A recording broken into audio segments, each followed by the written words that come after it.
രാജ്യത്ത് റബ്ബറിന്റെ ഉൽപ്പാദനം വർദ്ധിപ്പിക്കുകയാണ് ബോർഡിന്റെ പ്രധാന ലക്ഷ്യമെന്ന് rubber board chairman N Hari. Rubber ഉൽപ്പാദനത്തിലും പ്രധാന കൃഷിയായി ചെയ്യുന്നവരുടെ എണ്ണത്തിലും മുൻകാലങ്ങളെക്കാൾ വർധനയുണ്ടെന്നും എൻ ഹരി കോട്ടയത്ത് പറഞ്ഞു. കേരളത്തിൽ ടാപ്പിംഗ് ഇല്ലാതെ കിടക്കുന്ന തോട്ടങ്ങളിൽ റബ്ബർ കൃഷി പുനരാരംഭിക്കാൻ നടപടി സ്വീകരിക്കുമെന്നും അദ്ദേഹം വ്യക്തമാക്കി. റബ്ബർ ബില്ല് വരുന്നതോടുകൂടി വിപണിയിൽ ഇടപെടാനുള്ള ഒരു സാഹചര്യങ്ങൾ ഉണ്ടാവും. പക്ഷെ അതിനകത്ത് പറയുന്ന കർഷക ദ്രോഹം അത് എല്ലാവരെയും ബോധ്യപ്പെടുത്തിക്കൊണ്ടാണ് ആ കാര്യങ്ങൾ ചെയ്തിരിക്കുന്നത്. അതുണ്ടാവും.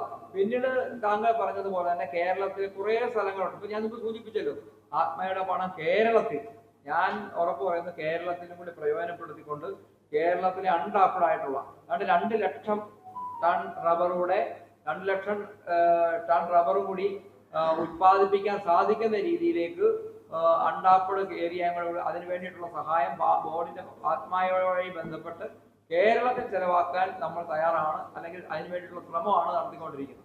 റബ്ബർ മിഷൻ അടക്കം ആവിഷ്കരിച്ചുകൊണ്ട് ബോർഡിനെ ശക്തിപ്പെടുത്തുന്നതിന് നൂതന പദ്ധതികൾ സ്വീകരിക്കും. കൂടാതെ കർഷകർക്ക് കൂടുതൽ സഹായങ്ങളും പദ്ധതികളും ആസൂത്രണം ചെയ്യും. ആത്മനിർഭർ പദ്ധതിയിലൂടെ അനുവദിച്ച 100 കോടി രൂപ വിനിയോഗിച്ച് ഈ മേഖലയെ ശക്തിപ്പെടുത്തുമെന്നും ബോർഡ് ചെയർമാൻ എൻ ഹരി വ്യക്തമാക്കി. News bureau, Kottayam.